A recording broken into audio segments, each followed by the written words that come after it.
They know that, and they're fighting to the hilt.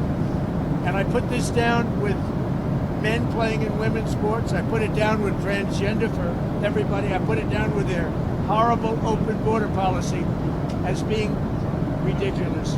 They don't want voter ID, no voter ID. And I put that down in the same category with men playing in women's sports. I'm going to add a fourth category.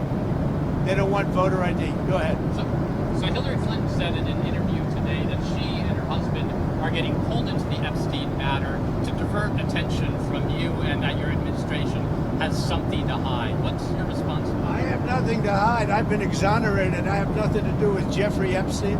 They went in hoping that they'd find it and found just the opposite. I've been totally exonerated. In fact, Jeffrey Epstein was fighting that I don't get elected with some author, a sleazebag, by the way. And I've been totally exonerated. No, they're getting pulled in, and that's their problem. I don't know, they're going to have to see what happens. But I watched her in Munich, and she seriously has Trump derangement syndrome. Do you think that she should publicly testify? I've been totally exonerated on Epstein, and it's really interesting because they've been pulled in. Think of it. They've been pulled in.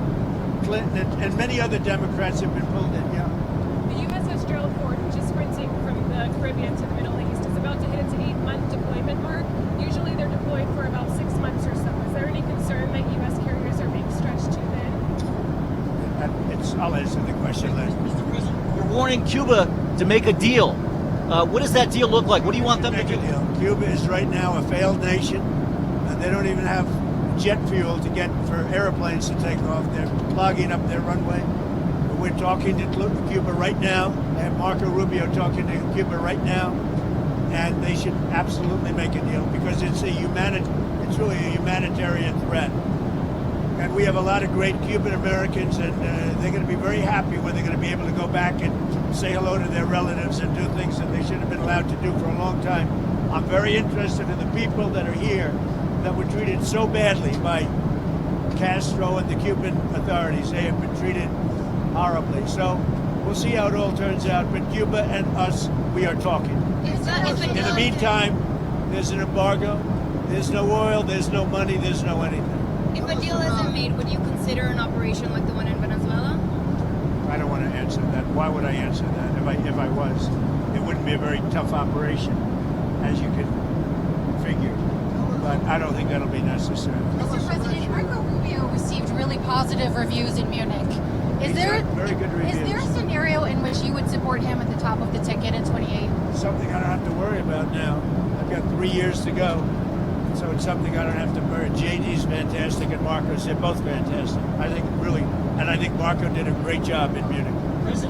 President Xi, in your talk with him recently, warned about sending more weapons to Taiwan. What was your response to him? Are you going to send more weapons to Taiwan? I have a response. I'm talking to him about it. We had a good conversation, and we'll make a determination pretty soon. Tell us about your trip. We have a very good relationship with President Xi. In fact, I'll be going, I guess, in April. I'm sorry. Tell us about your trip to Rome, Georgia on Thursday, your trip to Marjorie Taylor Greene's old district. Well, we have a lot of people that want to take Marjorie Taylor Greene's place. And many, many candidates, and I have to choose one. And they say whoever I endorse is going to win. But we have a lot of good candidates who want to take her place. So your Board of Peace meets for the first time this week. You said it could be the most consequential international organization ever. That's a high bar. What do you want for this first meeting? Well, I think it can be. We're going to have all world leaders. They're putting up tremendous amounts of money. And I think it's going to go far beyond Gaza. I think it'll be peace all over the world. And we're working in conjunction with the United Nations. Look, the United Nations is there. They haven't lived up to potential.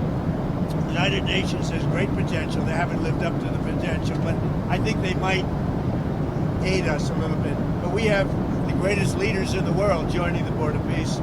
And we'll be doing it in conjunction with, in some cases, the United Nations. And see if we can get the United Nations to get on the ball.